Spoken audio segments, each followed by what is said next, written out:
আসসালামু আলাইকুম আপুরা, আপনারা সবাই কেমন আছেন? আশা করি সবাই ভালো আছেন।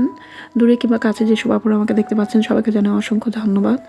তো আমাদের বাসায় একটা নতুন প্রোডাক্ট নিয়ে এসেছি প্রেস্টিজের। তো আমি এখনও এটা ব্যবহার করিনি। তো আমার বাসায় যেহেতু গ্যাসের সমস্যা, তো ভাবছি আজকে আমি এটা অর্ডার করেছি। তো ভাবতেছি যে আজকে এটার মধ্যে রান্না করব। তো দেখা যাক কি হয়। আমি এটাকে আগে একটু ভালো করে পরিষ্কার করে নিয়েছি। মানে উপর দিয়ে একটু হালকা ধুয়ে পরিষ্কার করে নিয়েছি, যেহেতু রান্না করব। তো পরিষ্কার না হলে তো আসলে তো যাই হোক আপুরা, আজকে এটার মধ্যে রান্না করব। তো আগে ভাগে আমি সব কিছু আজকে আর আমি রান্নাঘরে করিনি, তো ভাবলাম এখানে বসেই করে নিই। এটা নিয়ে আপনি যে কোনো জায়গায় রান্না করতে পারবেন। তো এখন রান্নার পরে বোঝা যাবে আসলে কতটুকু এটা কেমন।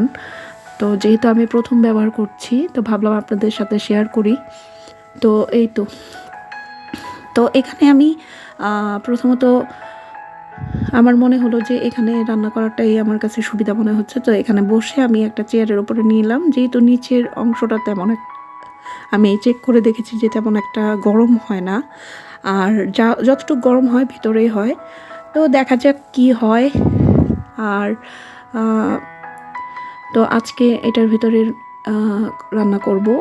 তো আজকে আমি রান্না করব গরুর মাংস কলিজা ভুনা। তো আমি সব কিছু আগে ভাগে এখানে তৈরি করে রেখেছিলাম, পেঁয়াজ কেটে, কাঁচামরিচ কেটে। তো এখানে মশলা আমি সব রেডি করে রেখেছি। যেহেতু রান্নাঘরে করলে তো সব কিছু রান্নাঘরে প্রস্তুতি থাকে, আর এখানে একটু আমি যেহেতু রান্নাঘরে করছি না, যার কারণে একটু কাছে এনে নিয়েছি। তো দেখা যাক কি হয়। তো আমি আগে ভাগে কলিজাটাকে ধুয়ে সিদ্ধ করে আমি ওটার যে এক ধরনের পর্দার মতো যেটা থাকে, যেটা সবাই আর কি করে, ওটাকে আমি ছিলে পরিষ্কার করে সুন্দর করে ধুয়ে ছোট ছোট টুকরো করে রেখেছি। আলু কেটে ধুয়ে রেখেছি। তো এখানে আমি গোটা গরম মশলা দিয়ে নিলাম। এখানে তেজপাতা, আর এখানে এলাচি, দারচিনি, কয়েকটা লং দিয়েছি। তো এখানে আমি পেঁয়াজটাকে হালকা বেরেস্তা করে নিব।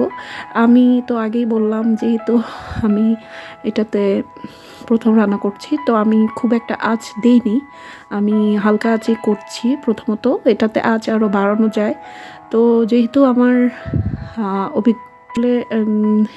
গ্যাসের প্রবলেমটা, গ্যাসের সহজে আসলে থাকে না। তো রমজান মাসে দেখা যায় গ্যাস না থাকলে কিন্তু দেখা যায় আপনি ঠিক সময় মতো ইফতারি তৈরি করা বা সেহরি রান্নাটা করতে পারেন না।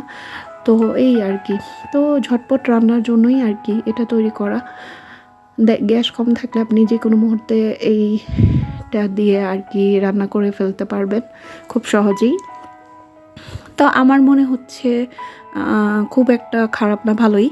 আমি রান্না করে মানে দেখতেছি আজকে। তো এটার আঁচও ভালোই ছিল, যেহেতু আমি কমিয়ে রান্না করতেছিলাম, তারপরেও মাশাল্লাহ ভালোই ছিল আঁচ।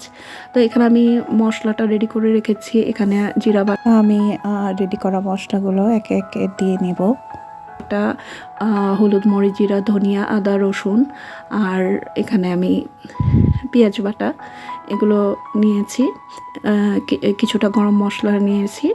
তো এখানে আমি পরিমাণ মতো লবণও দিয়ে দিয়েছি। তো এখন আমি মশলাটাকে ভালো করে কষিয়ে নিব, আর এই জন্য সামান্য পানি দরকার। তো যেহেতু এটা ফ্রাই প্যান, তারপরেও আমি তেলটা একটু কম খাওয়ার চেষ্টা করি আর কি, এই আর কি। তেল আসলে কম খাওয়াটা আমাদের স্বাস্থ্যের জন্য সবারই জরুরি। কিন্তু দেখা যায়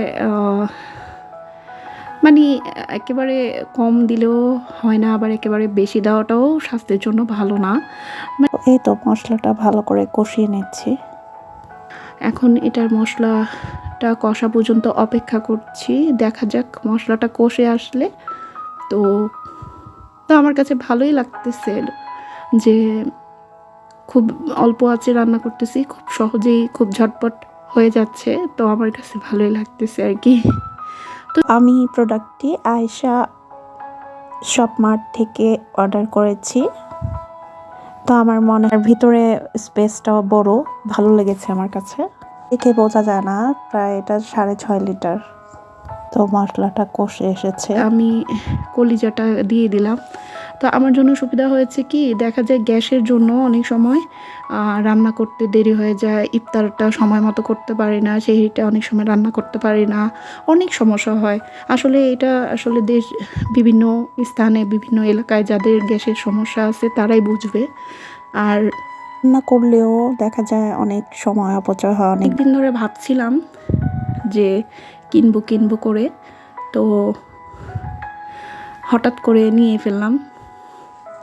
তো আমার জন্য মানে যেখানে খুশি সেখানে রান্না করা যায়, তো আমি এটাতে আমার কাছে মনে হচ্ছে খুবই ভালো একটি প্রোডাক্ট। এটাকে ভালো করে কষিয়ে সামান্য একটু পানি দিয়ে দিলাম। তো এখন এটা কষে আসলে আমি এটাতে আলুও দিব, আলুটাকেও ধুয়ে কেটে রেখেছি। তো এটা কষে আসলে তখন আমি কিছুটা আমি আলু দিয়ে দিব। তো আসলে আমি খুব আমার কাছে ভালো লেগেছে এই প্রোডাক্টটা। আপনারা প্রেস্টিজের আমার কাছে খুবই ভালো লেগেছে, আসলেই ভালো। আমি রান্না করেও মানে আপনি যে কোনো স্থানে এটা নিয়ে রান্না করতে পারবেন, যেখানেই হোক। যেমন আপনি ঘরে বারান্দায় মানে নিচ দিয়ে যে একটা আছে না, যে আপনার কোনো সমস্যায়, যে আমি যে এই চেয়ারটাতে রান্না করছি কোনো ধরনের কোনো সমস্যা হয়নি, আমি এটাই। তো তো একে একে আমি এখনও কিন্তু আঁচটা বাড়িয়ে দিইনি, আমি একে দিয়ে রান্না করছি আর কি। তো কারণ আমার একটু ভয় হচ্ছিল যদি আবার নিচ দিয়ে লেগে যায়, তো এরকম। তো দেখলাম না, অল্প আঁচেই হয়ে যাচ্ছে সুন্দর মতো। তো গুছিয়ে রান্নাটা করে ফেললাম। তো এই তো কষে এসেছে, এখানে আলুটাও দিয়ে দিয়েছে, আলুটাও কষে এসেছে।